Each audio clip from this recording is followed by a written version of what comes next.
Sir आपके पास यहाँ पर बेसिकली एक सॉलिड स्फीयर है जिसको कि हम लोगों ने आगे की तरफ स्पीड दिया हुआ है v0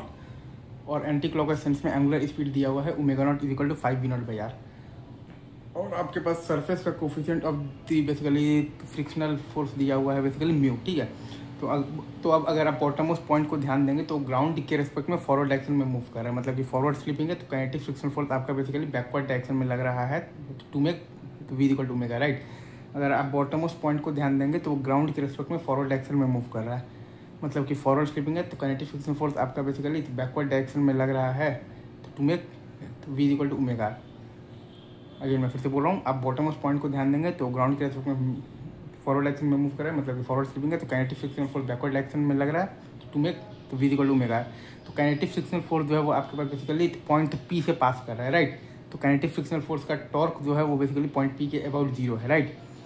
मतलब कि आप बेसिकली तो पॉइंट P के अबाउट एंगुलर मोमेंटम कंजर्वेशन लगा सकते हैं, सिंपल सी बात यही है। तो वही हमने किया है, तो mv0r माइनस आ गया है तो 2/5 mr² इंटू बेसिकली ω0 है हमारे पास 5 v0/r इज इक्वल टू, और ये जब प्योर रोलिंग आपका जब स्टार्ट हो जाएगा तो तब का एंगुलर मोमेंटम है आपके पास basically 7/5 into m into v of the pure rolling into r, right. तो यहाँ से आपके पास v प्योर रोलिंग आ गया है -5 v0/7 और ω प्योर रोलिंग आ गया है -5 v0/7r, ठीक है। अब जैसा कि मैंने आपको स्टार्टिंग में बताया था कि जो बॉटम मोस्ट जो पॉइंट है वो ग्राउंड के रेस्पेक्ट में फॉरवर्ड डायरेक्शन में मूव कर रहा है, मतलब कि फॉरवर्ड स्लिपिंग है तो काइनेटिक फ्रिक्शनल फोर्स आपका बेसिकली बैकवर्ड डायरेक्शन में लग रहा है, राइट। टू मेक तो v इक्वल टू ω, राइट। तो आप बेसिकली तो v at any time t लिखिएगा, v0 minus mu gt is equal to ω at any time t आता है आपके पास बेसिकली अल्फा t, अल्फा होता है आपके पास टॉर्क बाई आई, तो म्यू mgr/i है आपके पास 2/5 basically mr² into T alpha T, और प्लस साइन इसलिए है क्योंकि बेसिकली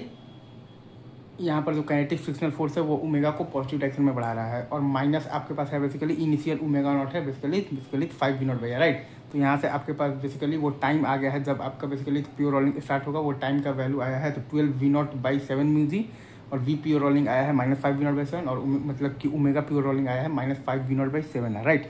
अब अगर आपसे कोई ये बोल दे कि work done by the kinetic frictional force बताइए, तो 7/10 तो आप बेसिकली तो लगा दीजिएगा वर्क एनर्जी थ्योरम लगा दीजिएगा। अगर आपसे कोई बोल दे कि work done by the kinetic frictional force बताइए तो आप लगा दीजिएगा बेसिकली तो वर्क एनर्जी थ्योरम लगा दीजिएगा, right sir, is it true.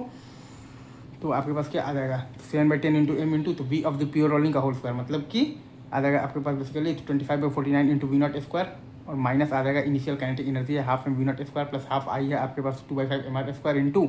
ω0 है आपके पास बेसिकली 5 v0/r का होल स्क्वायर। या फिर आप चाहें तो आप बेसिकली इंटीग्रेशन से भी आप कर सकते हैं, तो v माइनस मतलब कि तो v माइनस ω इंटू dt से आपके पास स्लिपिंग हो रहा है, right.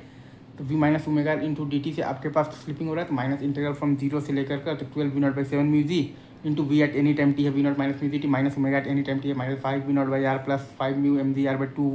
mr² into t into r v minus ω into dt से स्लिपिंग हो रहा है इंटू f है आपके पास बेसिकली म्यू mg है, तो ये भी इंटीग्रेट कीजिएगा तो आपके पास आंसर वही आएगा क्या जो आपके पास बेसिकली तो वर्क एनर्जी थ्योरम से आया था, लाइक 7/10 इंटू m इंटू तो v of the pure rolling का होल स्क्वायर, मतलब कि 25/49 इंटू v0² minus initial kinetic energy जो है आपके पास like half m v0² plus half I है आपके पास 2/5 mr² इंटू ω0 है आपके पास बेसिकली 5 v0/r का होल स्क्वायर, ठीक है सर जी।